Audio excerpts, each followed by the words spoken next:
પૂર્ણ પુરુષોત્તમ ભગવાન શ્રી કૃષ્ણના ચરણોમાં વંદન. સૌને મારા પ્રણામ. FY BCom પ્રથમ વર્ષના વિદ્યાર્થીઓનું પ્રવેશ ઉત્સવના કાર્યક્રમમાં ઉપસ્થિત મારા સ્નેહી અને પરમ આદરણીય નવસારીના ધારાસભ્ય શ્રી રાકેશભાઈ, જેમની એક ક્લિપ તમે 2 મિનિટ અને 39 સેકન્ડ જોઈ. આજે વ્યક્તિ બોલી રહ્યા હતા ને, કદાચ આપે એમના વિડીયો જોયા હશે.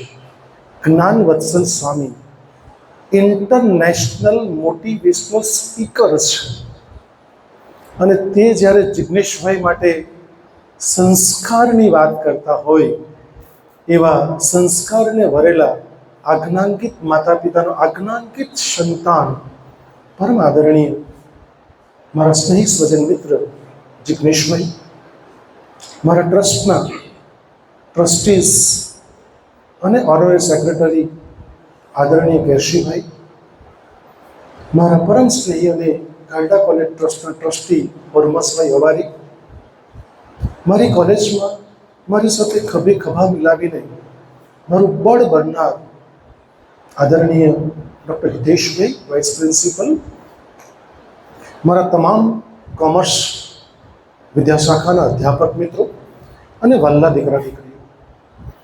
ગાયડા કોલેજનો 81મું વર્ષ ચાલી રહ્યું છે, એટલે ગાયડા કોલેજ એ વટવૃક્ષ છે. આ જ કોલેજ ધારાસભ્યો પણ આપ્યા છે, સંસદ સભ્યો પણ આપ્યા છે. આ જ કોલેજે બિઝનેસમેન પણ આપ્યા છે, એડવોકેટ પણ આપ્યા છે, અને આખા વિશ્વની ફલક ઉપર લગભગ એમ કહું તો અતિશયોક્તિ કદાચ ન થઈ શકે કે આખા વિશ્વના જે મહત્ત્વના દેશો છે એની અંદર ગાયડા કોલેજનો વિદ્યાર્થી નહીં હોય એવું ક્યાંય જોવા નહીં મળે.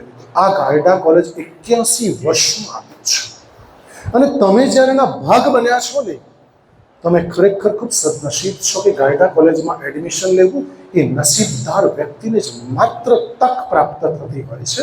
એમાંના તમે શું? ગાયડા કોલેજ છેલ્લા 81 વર્ષમાં ને મારા ઇન્ચાર્જ પ્રિન્સિપલ તરીકેના 10 વર્ષના કાર્યકાળની અંદર પહેલું જ સ્લોગન, જે દિવસે બેઠો તે દિવસનું મારું સ્લોગન કે ગાયડા કોલેજ એ શિક્ષણ અને સંસ્કારનું ધામ છે. અને 10 વર્ષમાં જેટલા પણ સ્નેહી સ્વજન મિત્રો બોલાવ્યા છે, આવ્યા છે આપણા આમંત્રણને માન આપીને, એવા સંસ્કારની પેનલવાળા વ્યક્તિઓ જ આપણી સાથે છે. કારણ કે ગાયડા કોલેજ સંસ્કારોનું સિંચન કરનારી કોલેજ છે. હું બહુ પ્રમાણિકપણે એવું માનું છું કે શિક્ષણ થોડુંક ઓછું ચાલશે, સંસ્કાર એક પણ ઓછો નહીં ચાલે. મિત્રો, ડી ગુકેશનું નામ સૌએ સાંભળ્યું હશે. ડી ગુકેશ 2024નો ચેસનો વર્લ્ડ ચેમ્પિયન. એ જ્યારે વર્લ્ડ ચેમ્પિયનશિપ જીત્યો ને, એની માને જ્યારે પગે લાગ્યો ને, મળ્યો ને પિતાશ્રીને, રજનીકાંતભાઈ, પદ્મા કુમારી માઇક્રોબાયોલોજિસ્ટ અને ENT સર્જન રજનીકાંતભાઈ, જ્યારે મળ્યો ને ત્યારે માએ એક વસ્તુ કહી, દીકરાઓ જે સાથે લઈને જજો. એક વસ્તુ કહી. શું કહી એમણે? કે દીકરા, તું વર્લ્ડ ચેસ ચેમ્પિયન તો બન્યો છે, પણ આવતીકાલે જેમ જિગ્નેશભાઈ નામ રોશન કર્યું છે એ રીતે કે તું આવતીકાલે સજ્જન માણસ કહેવાય, ત્યારે મને વધારે ખુશી થશે. મિત્રો, ગાયડા કોલેજ આ સંસ્કારનું સિંચન કરતી કોલેજ છે. એટલે તમે મારા અધ્યાપકો સાથે કદાચ મારો ને તમારો નાતો પ્રથમ વખત પડી રહ્યો હોય એવું બની શકે, કારણ કે બીકોમમાં હું વર્ગ લેતો નથી. મારો વિષય જ મનોવિજ્ઞાન છે, એટલા માટે આપણો સંપર્ક ના થતો. મારા જે અધ્યાપકો તમારા ક્લાસમાં જ્ઞાન પીરસવા માટે આવે છે, એ અધ્યાપકો પણ તમને સંસ્કારનું સિંચન પૂર્ણપણે કરે છે.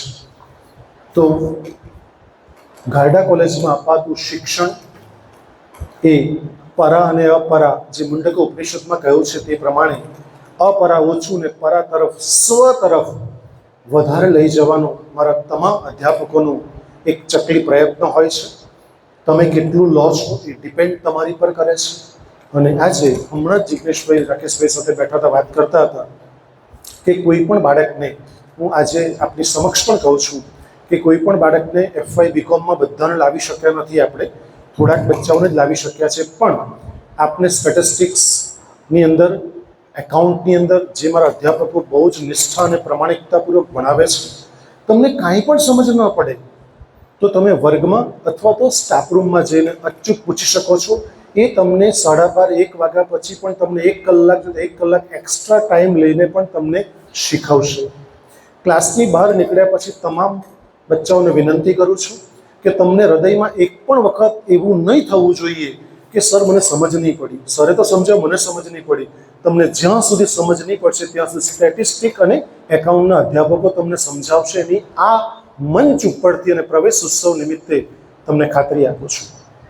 મિત્રો, રાકેશભાઈ મળવું ધારાસભ્ય શ્રી અમને બહુ જ કામની વ્યસ્તતા છતાં પણ આપણી સમક્ષ ઉપસ્થિત થવું. મેં 3-4 વખત આમંત્રણ આપ્યા, પણ કાયદા કોલેજમાં આજે બહુ વર્ષો પછી પ્રથમ વખત આવ્યા છે, એટલે હું ખરેખર કાયદા કોલેજ પરિવાર વતી સર આપને હું વેલકમ કરું છું. કારણ કે કાયદા કોલેજનું રાકેશભાઈ એ ઘરેણું છે. કેટલા શાંત અને સૌમ્ય ધારાસભ્ય, અને દરેક જગ્યાએ જ્યાં ફોન કરું ત્યાં હાજર હોય. અને હમણાં જ એક કાર્યક્રમમાં એ આવેલા 10 મિનિટ માટે, મારો પર્સનલ અનુભવ પણ તમને કહી દઉં, રાકેશભાઈ હાજર છે માટે, કે પર્સનલ કાર્યક્રમમાં મારો ગણદેવી રોટરી ક્લબની ઇન્સ્ટોલેશનનો કાર્યક્રમ હતો. રાકેશભાઈ આવાના એવા સમાચાર મળ્યા, મારું પ્રવચન શરૂ જ થયેલું હતું. મને પરિમલભાઈ એવું કહેલું કે રાકેશભાઈ 10 મિનિટ માટે આવે છે. તમે નહીં માનશો, રાકેશભાઈ લગભગ 1 કલાક સુધી એમણે મારું પ્રવચન સાંભળ્યું, અને પછી જે શબ્દ બોલ્યા છે એ શબ્દ આજે એમના પ્રવચનમાં કહેશે. હું કહીશ તો બહુ સારું ન લાગી શકે, પણ એમણે જે મારા વિશે કહ્યું ને, 2 વ્યક્તિએ સાહેબ 10 વર્ષમાં મારા વિશે કહ્યું છે સાહેબ, જેનો હું ગર્વ લઈ શકું. અને 2 વ્યક્તિ પણ એવા હોનહાર વ્યક્તિ જેના મુખે મારા માટે શબ્દ નીકળેલા છે. એક તો આચાર્ય વિજયરથ સાહેબ, જિગ્નેશભાઈ, આચાર્ય વિજયરથના સુંદર સુરેશ્વરજી મહારાજના શિષ્ય આવ્યા હતા, સુંદર સ્વામી સાહેબ. આ જ મંચ ઉપરથી મારી સાથે આપણે જેમ બેઠા 1.5 કલાક ઓફિસમાં બેઠા હતા. મારો અધ્યાપક મિત્રો સાક્ષી છે. અને તે વખતે આચાર્ય વિજયરત્ન સુંદર સુરેશ્વર સાહેબ, બહુ નસીબ વ્યક્તિ છું કે મને આચાર્ય વિજયરત્ન સુંદર સુરેશ્વરજી મહારાજનો હાથ મારા મસ્તક ઉપર પડ્યો છે, અને મા સર્વેસર્વીમાં જે અંબાજીમાં સ્વર્ગારોહણમાં છે એમનો પણ મારા માથા ઉપર એમના આશીષ છે. આવા સંતો મહંતોના આશીર્વાદ છે. અને પહેલી જ વખત સાહેબ, જ્યારે 2015 હું બેઠો આ ચેર ઉપર, પહેલી જ વખત હું સાહેબ આચાર્ય સ્વામીને લાવેલો, અને એ પ્રવચન પહેલી જ વખત મેં રાખેલું. અને આચાર્ય સ્વામીના આશીર્વાદથી આજે એટલું સુંદર, સ્મૂથલી મેં આપને કહ્યું તેમ એટલું સુંદર ચાલે છે. તો એ આચાર્ય વરે એવું મને કીધું કે અમુક માણસો, જિગ્નેશભાઈ, ખુરશીને કારણે શોભે અને અમુક માણસોને કારણે ખુરશી શોભે. એટલે ધર્મવીરભાઈ એવા છે કે, એટલે મને ગર્વ કહું છું, મને ગર્વ થાય છે કે એ આટલી મોટી વ્યક્તિ, જેણે હજારો પ્રવચન આપી ચૂક્યા છે, એણે જાહેર મંચ ઉપરથી કીધું, મને તો ત્યાં કીધું જ ઓફિસમાં, પણ જાહેર મંચ એ પ્રવચનમાં કીધું, સાયકોલોજીના વિદ્યાર્થીઓ હાજર હતા, અધ્યાપકો તમામ હતા, કહ્યું કે ધર્મવીરભાઈને કારણે ખુરશી શોભે છે, ખુરશીને કારણે ધર્મવીરભાઈ શોભતા નથી. મિત્રો, આ એક વ્યક્તિ. અને બીજું, રાકેશભાઈ જે કહ્યું તે રાકેશભાઈ તમને કહેશે, પણ આવા 10 વર્ષમાં મને બહુ મોટા એવોર્ડ આ ખરેખર પ્રાપ્ત થયા છે. હું ધન્યતા અનુભવું છું ગાયડા કોલેજનો એક વિદ્યાર્થી હોવાના નાતે, એક અધ્યાપક હોવાના નાતે, અને એક ઇન્ચાર્જ પ્રિન્સિપલ હોવાના નાતે હું ખરેખર રાકેશભાઈને, મારા પ્રિય મિત્ર જિગ્નેશભાઈને, આવા સંસ્કારી વ્યક્તિઓને, બંને જણાને આવકારતા ખરેખર આનંદ અને ગર્વની લાગણી અનુભવું છું. મારું ટ્રસ્ટ મારી સાથે હંમેશ માટે સાથે હોય છે. હરમોશભાઈને ફોન કરું, કેરશીભાઈ, દારાભાઈ તરત જ કોઈ પણ ગાયડા કોલેજનું કામ હોય તો હાજર હોય છે. તો તમામને હું આ શુભ પ્રસંગે ખરેખર હૃદયથી આવકારું છું. ગાયડા કોલેજ પરિવારોથી હું સ્વાગત કરું છું, આવકારું છું. મારી ચર્ચાને માત્ર અલ્પ વિરામ આપું છું. ફરી પાછા મળીશું. જય હિન્દ, જય ભારત, જય જય ગુજરાત.